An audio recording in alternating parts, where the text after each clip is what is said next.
Okay, so the first shade I'm taking is Fudge, and I actually think this is a repeat shade because you can buy it as a single shade. So I'm just going to use this in the outer corner and into the crease. So this is going to be like a transition, but as you can see, it's quite dark. I think it's darker than the original Fudge shade.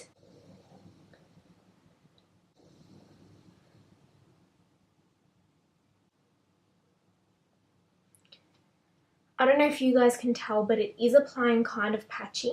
You just have to blend and work at it. Let me zoom you guys in. Hopefully that's a bit better.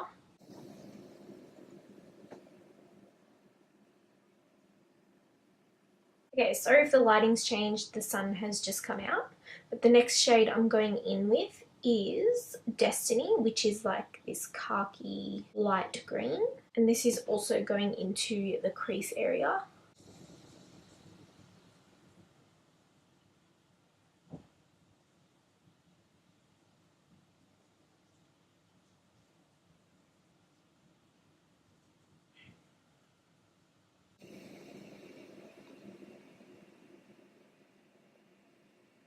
So as you can see, as I'm blending, it does get a little bit messy up in those areas, like in the transition area. I'm just going to go in with the brush from the palette, which is clean, and just blend those edges.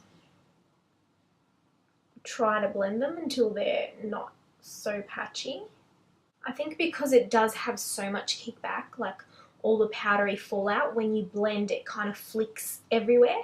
So you have to make sure that you're not picking up too much product, but that's a little bit difficult as like you literally just dab your brush the tiniest bit and all this powder just forms on top of the eyeshadow pans. So it's super tricky to use, but I mean it does work and the pigment's there. Now I'm going in with the shade Axis, which is a beautiful dark emerald green. And I'm just dabbing it lightly on my brush, and then I'll dab it onto my eyelid. And as you can see, it's highly pigmented, but I am going to get so much fallout on my cheek. So if you are, or if you do have this palette, or you're thinking of purchasing this palette, just be aware that there is so much fallout. So maybe you should start with your eyes first and then do your face last. So just dabbing this all over the eyelid and kind of into the crease as well.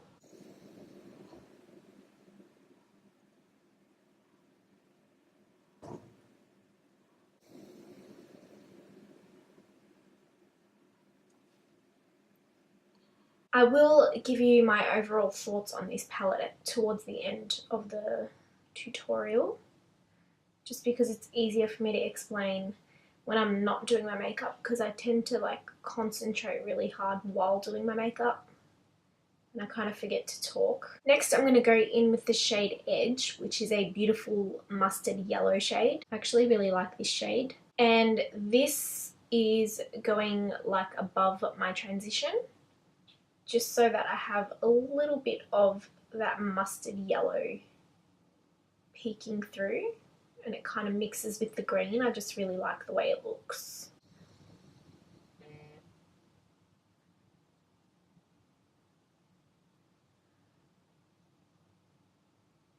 feel like on this eye, the green kind of creeped up a little bit more, which is annoying.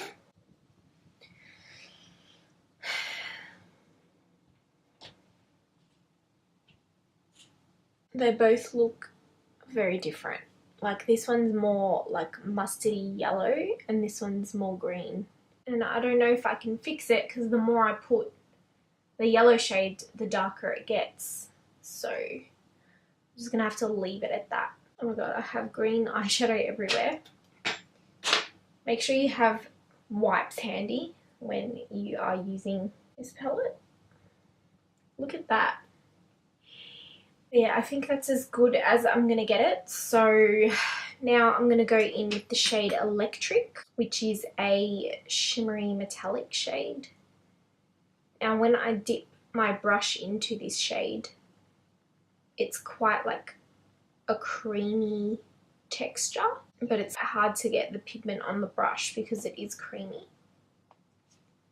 I'm just going to apply this to my inner corner.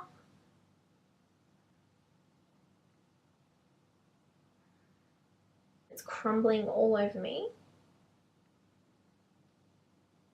But once again, the pigment is there. Okay, now I'm going to remove this tape.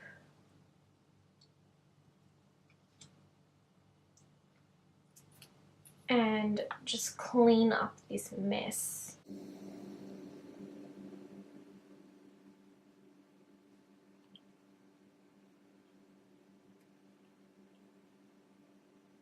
The only thing is, I don't know how I'm going to do my under eyes once my foundation's on, because I feel like I'm going to get so much fallout and not even setting powder is going to help. But I guess we'll see how I go. So I'm just going to do my foundation and stuff off camera and I'll be right back. Okay guys, I look like a psychopath right now, but the reason I have this much under eye bake on right now, I don't usually do this much, but because this palette is so powdery and has so much fallout, that's why I've applied this much powder. So hopefully it doesn't go and ruin my base, which I'm not completely finished with yet anyways, but still, like, I don't want to ruin it. So I'm going to go in, what am I going to go in with? I think I'll go in with the mustard shade Edge first of all.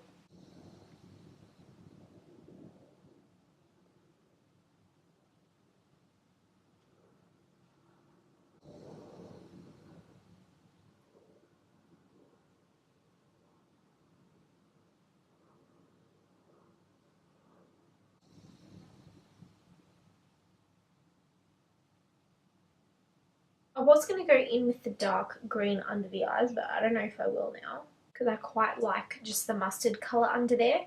But I will go in with fudge just on a small, like, flat brush and take that on my lash line.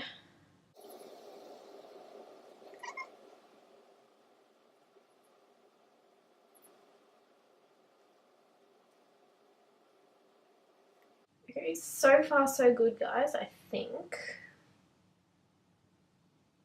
Now I'm going to go in with the shade Electric and just like attach it to the bottom inner corner. I just do a little bit more blending.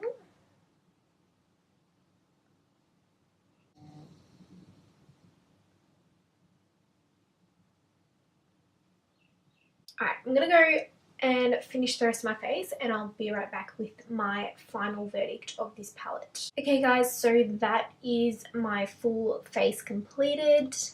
Overall I think it looks quite nice.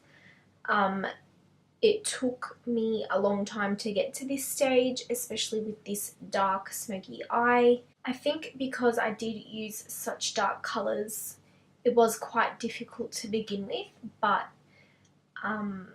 like, it shouldn't be this hard to blend out eyeshadows. So this is the palette. So it looks like the Modern Renaissance one, except it's like this beautiful emerald green. It's got that same velvet feel. I love the packaging. They've definitely changed the formula. Okay, so I've just used this palette this one time. Oop, there goes the brush. And as you can see, the pans look like they've been used quite a lot, even though this is the first time I've used it. Especially this Electric shade. I don't know what's going on with that. I don't know if you guys can see, but it looks really, really damaged and just not how an eyeshadow should look in the pan. I mean, overall, I think the shades are beautiful. I love the shades. They're gorgeous. The pigment is amazing. Like, phenomenal, out of this world, crazy pigmented. But the fallout and the consistency or the formula or something has gone terribly wrong in this palette. Now, fallout usually isn't such a huge issue for me, but with this palette it is, because when you're blending it actually creates fallout, and the color flicks to where you don't want it to go to.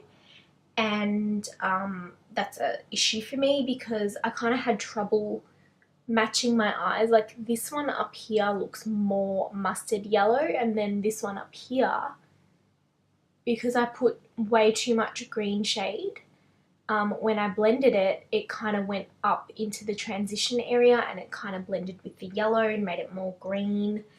And I don't know what was going on, but yeah, it just didn't work out the way I wanted it to. But overall, I think it looks okay. Would I say this palette is worth it?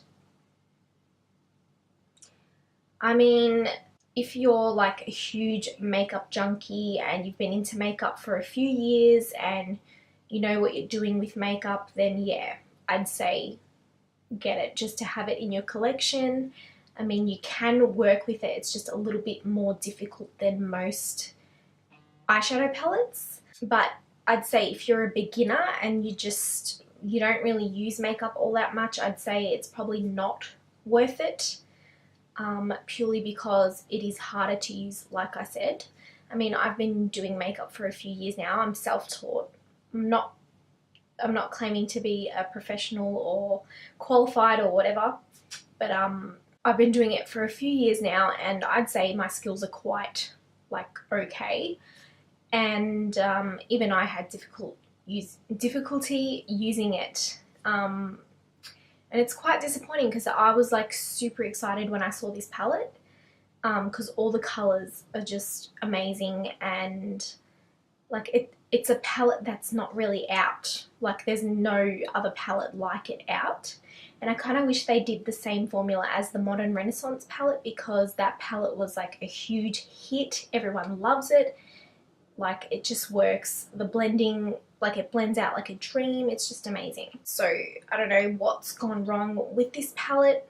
I did want to try this palette for myself because like I kind of felt like everyone was just kind of jumping on the hate bandwagon and just like giving this palette so much hate, and I was like, no, I need to try this for myself and see like what's going on and like if it's true or not. I wouldn't say it's like the most terrible palette ever, but being Anastasia Beverly Hills, you expect so much, and because their last palette, the Modern Renaissance palette, was so high quality, that's what we expected from this Subculture palette. I mean, I'll still continue to use it and play around with it. Maybe I'm using it wrong, I don't know, but like it's so beautiful and the colors are just amazing. So yeah, that is my overall thoughts on this palette. I hope you found this video somewhat helpful and like it helps you make the decision on whether you want this palette or not. I am a small YouTuber, so no one really sponsors me or sends me products to, like, I'm not affiliated with Anastasia Beverly Hills at all. I wish I was. But yeah, so this is like my truest, honest opinion on this palette. It's not terrible, but it's not the best. So yeah, the rest is up to you guys. If you found this video helpful, please give me a thumbs up. It helps me so much. It helps my videos spread out to the world. Yeah, subscribe to my channel if you want to be updated on latest uploads. Also hit the bell notification button down below somewhere, just to be notified when my videos do go up. And I'm sorry this video might be a little bit late going up because I have been super busy organising for my baby to arrive. I've got less than 2 weeks left, so I've been crazy organising the bedrooms and getting baby stuff ready, getting my bag ready. So it's a crazy time right now. I guess I'll see you guys in my next video. Bye.